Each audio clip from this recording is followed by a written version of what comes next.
Welcome to my YouTube channel. मैंने last video में आपको ये मॉडर्न हिस्ट्री की वीडियोस चल रही हैं हमारी, ठीक है। मैंने लास्ट वीडियो में आपको प्लासी बैटल के बारे में बताया था। प्लासी बैटल किसके बीच हुआ था? सिराजुद्दौला और अंग्रेज़ों के बीच, जिसमें सिराजुद्दौला मारा जाता है और जो सिराजुद्दौला का मंत्री होता है मीर जाफ़र, ये अंग्रेज़ों का साथ देता है। और सिराजुद्दौला के मरने के बाद मीर जाफ़र बंगाल का नवाब बनता है। अब मीर जाफ़र का जो दामाद होता है मीर कासिम, उसके बाद वो अंग्रेज़ों को कहता है कि मैं तुम्हें दुगना टैक्स दूंगा मीर जाफ़र से। इसलिए वो अपने ससुर के साथ धोखा करके दामाद क्या बन जाता है? नवाब बन जाता है बंगाल का, ठीक है। अब क्या होता है, मीर कासिम को 1763 तक आते आते ये लगने लग जाता है कि मैं कहीं ना कहीं अंग्रेज़ों के हाथ की कठपुतली बनता जा रहा हूँ। वो अंग्रेज़ों के खिलाफ विद्रोह छेड़ता है। तो अगर उसको ये लगता है, विद्रोह में उसे ये लगता है कि मैं हार रहा हूँ, तो वहाँ से भाग जाता है। भागकर कहाँ जाता है? अवध। अवध के नवाब के पास। अवध के नवाब का नाम होता है शुजाऊ दौला। देखिए, ये सिराजुद्दौला या शुजाउद्दौला है, दोनों में बहुत फ़र्क है। बहुत बच्चे कंफ्यूज हो जाते हैं, दोनों में बहुत फ़र्क है। शुजाउद्दौला है अवध का नवाब, ठीक है। दूसरा, इस समय क्या कर रहे हैं मराठे? मैंने आपको बताया था मराठे साउथ इंडिया की पावर थी, अब वो नॉर्थ इंडिया की तरफ आ रहे हैं और वो उधर आकर मुगलों को मार के भगा रहे हैं। तो जो मुगल था वो था आलम शाह सेकंड। आलम शाह सेकंड, ठीक है। आलम शाह सेकंड इसलिए कहते हैं क्योंकि आलम शाह नाम का भी पहले वहाँ का कोई मुगल सम्राट बन चुका है, इसलिए आलम शाह सेकंड था। ये भी अवध के नवाब के पास रुका हुआ है। तीसरा है मीर कासिम। मीर कासिम आकर सारी व्यथा इनको बताता है और इन दोनों का साथ मांगता है अंग्रेज़ों के खिलाफ लड़ने में।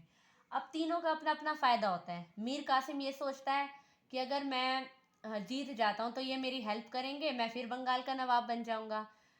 उसके बाद अगर हम उसकी बात करते हैं, शुजाउद्दौला ये सोचता है कि अवध तो मेरा है ही है, ठीक है। उसके बाद अवध तो उसका है ही है, तो बंगाल में भी मैं अपना हिस्सा मांगूंगा, बंगाल का भी नवाब बनूंगा, ठीक है। तीसरा होता है आलम शाह सेकंड। वो ये सोचता है अगर मैं ये युद्ध जीत जाता हूँ तो मेरे से दिल्ली और आगरा दिल्ली और आगरा मेरे से छिन चुका है, नॉर्थ इंडिया छिन चुका है इससे, क्योंकि मराठे उधर की तरफ आ रहे हैं। तो अब मैं क्या करता हूँ, अगर है ना मैं इधर जीत जाता हूँ तो मैं बंगाल में अपना हिस्सा मांगूंगा, किसी जगह का तो नवाब बनूंगा। तीनों मिलकर युद्ध करने आते हैं, किनसे? अंग्रेजों से। जब तीनों मिलकर युद्ध करते हैं अंग्रेजों से तो क्या होता है, अंग्रेजों में मीर कासिम, तीनों युद्ध हार जाते हैं। मीर कासिम फिर भाग जाता है यहाँ से। शुजाउद्दौला का जो अवध है वो अंग्रेजों के हाथ में आ जाता है। और आलम शाह सेकंड है, उसका भी, वो भी हार जाता है, ठीक है। आलम शाह सेकंड कई किताबों में लिखा है कि इन्हीं के साथ आके मिल जाता है। तो जो बक्सर का बैटल था ना, बक्सर के बैटल के बाद बंगाल, बिहार, उड़ीसा का दीवानी अधिकार मतलब होता है टैक्स कलेक्ट करने का राइट, वो अंग्रेजों को मिल जाता है। ये अगर अंग्रेज ये बैटल ना जीतते ना तो उनके लिए टैक्स कलेक्ट करना बहुत ही इम्पॉसिबल था। अगर अंग्रेज बक्सर का बैटल ना जीतते तो उनके लिए इंडिया को गुलाम बनाना मुश्किल होता, लेकिन अब बक्सर का बैटल जीत चुके हैं। जो तीन मेन एरिया थे, तीनों का नाम याद होना चाहिए, बंगाल, बिहार, उड़ीसा। इन तीनों का जो दीवानी अधिकार है मतलब टैक्स लेने का राइट है, वो अब अंग्रेजों को मिल चुका है, ठीक है। जैसे बैटल जीत जाते हैं तो उसके बाद मीर कासिम तो भाग चुका है। उसके बाद मीर कासिम का ना इतिहास में कोई भी अस्तित्व नहीं मिला है। कुछ लोग कहते हैं दिल्ली में जामा मस्जिद के पास एक डेड बॉडी मिली थी, तो कुछ लोगों ने ये अंदाज़ा लगाया कि वही मीर कासिम था काफ़ी सालों बाद। उसके बाद हिस्ट्री में मीर कासिम का कोई अस्तित्व नहीं है, ठीक है। अब है ना क्या कहते हैं, मीर जाफ़र को दोबारा नवाब बना देते हैं 1764 में।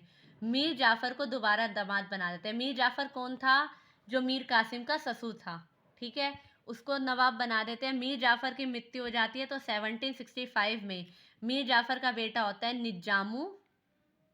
निजामुद्दौला, वो बंगाल का नवाब बनता है। अब देखिए अंग्रेजों के सामने कौन कौन सी समस्या थी। अब सबसे पहले हम इसके बारे में देखते हैं। पहले थे फ्रांसीसी,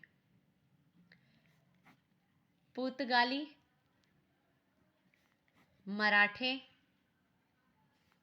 मुगल बंगाल के नवाब, हैदराबाद के निज़ाम, सातवां था मैसूर, और नॉर्मल जनता है, लोग हैं जो वो, ठीक है। फ्रांसीसी वांडी वॉश के युद्ध के साथ खत्म हो चुके हैं, वांडी वॉश के युद्ध के साथ खत्म हो चुके हैं। पुर्तगालियों के साथ पहला युद्ध हुआ था, हालांकि अभी भी वो छोटा मोटा व्यापार कर रहे हैं, अभी भी रह रहे हैं। पुर्तगाली सबसे पहले आए थे इंडिया में और सबसे लास्ट में गए थे। सबसे लास्ट में जब गए थे जब गोवा इंडिया के अंदर मर्ज हुआ था, जब वो गए थे, ठीक है। तो पुर्तगालियों का तो सफाया सबसे पहले हुआ था, कब हुआ था? 1613 में। वांडी वाश का युद्ध आपका कब हुआ था? 1760 में, ठीक है।